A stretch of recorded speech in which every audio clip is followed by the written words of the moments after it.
Hello everyone, welcome back to GK today.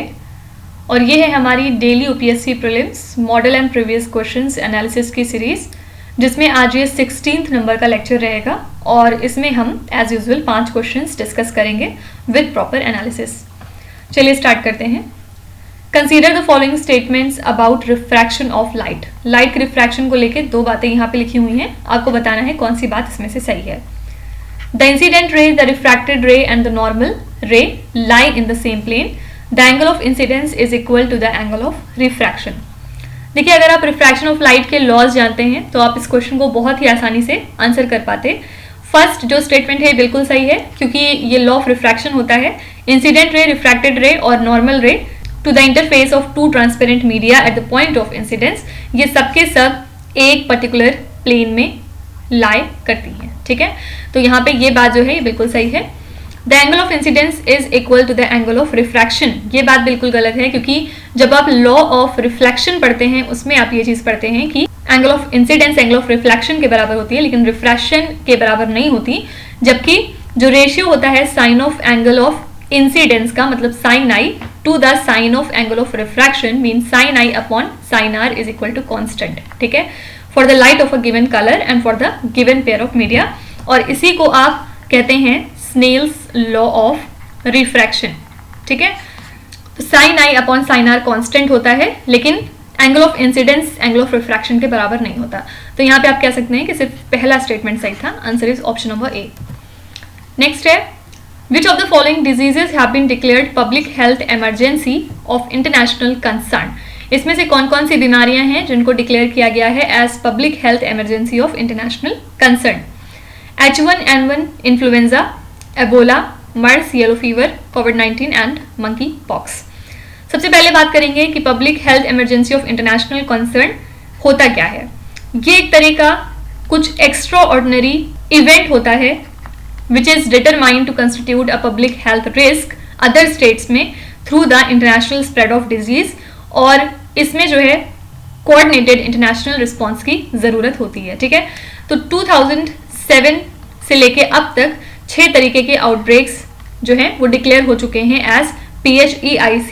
इसमें H1N1 influenza आता है, और ये कब पैंडेमिक फैला था 2009 में। उसके बाद 2013 से 15 में हमें एबोला आउटब्रेक देखने को मिला था वेस्टर्न अफ्रीका साइड में।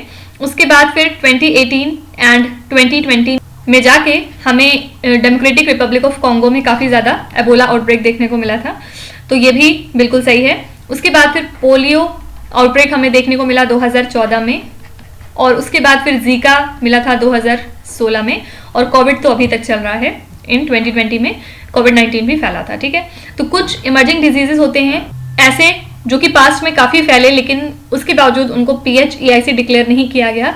इसमें 2018 का resurgence of measles in the Americas आता है, मीजल्स जो अमेरिका में फैला हुआ था।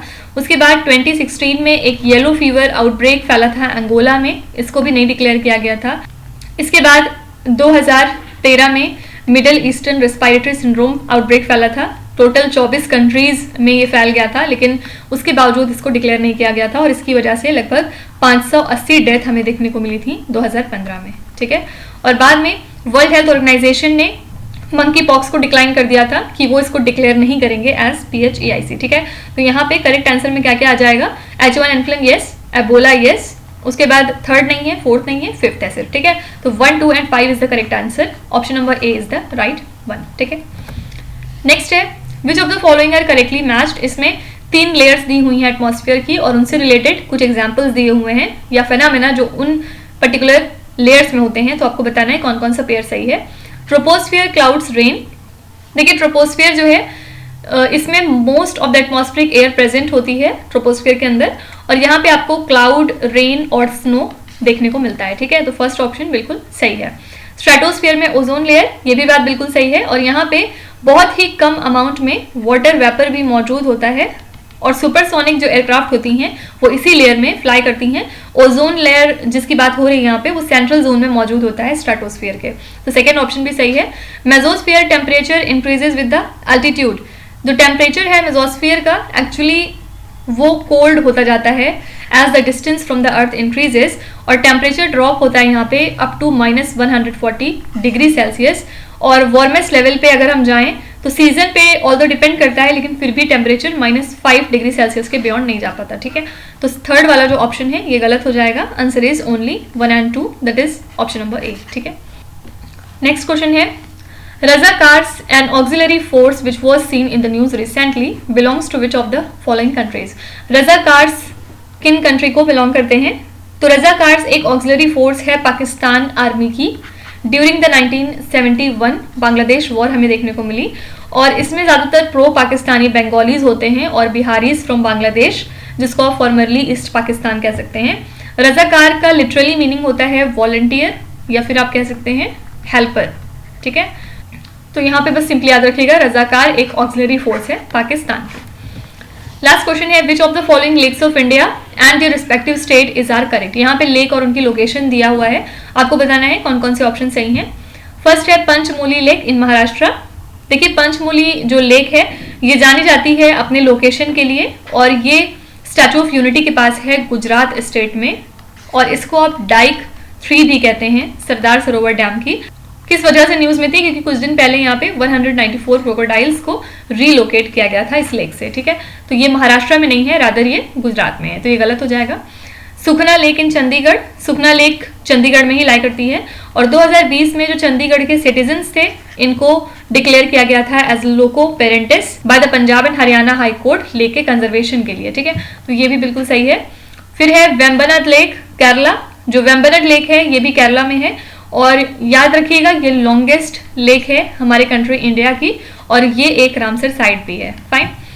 और लास्ट है सत्ताल राजस्थान में। सत्ताल बेसिकली ग्रुप होता है 7 फ्रेश वाटर लेक्स का in the lower Himalayan range region in the state of Uttarakhand, और ये फॉर्म होती है as a result of tectonic activities, ठीक है। तो ये राजस्थान में नहीं है, रादर ये उत्तराखंड में लाई करती है। तो यहाँ पे फर्स्ट और फोर्थ गलत है, सेकेंड एंड थर्ड सही है। Answer is option number B, that is only 2 and 3। तो इसी के साथ हमने ये सेशन यहाँ पे कंप्लीट कर लिया। कल फिर हम मिलेंगे with the next 5 questions. Till then stay tuned. Thank you so much for watching, and please do not forget to subscribe to GK Today. With this, me Nuzhat Sana signing off.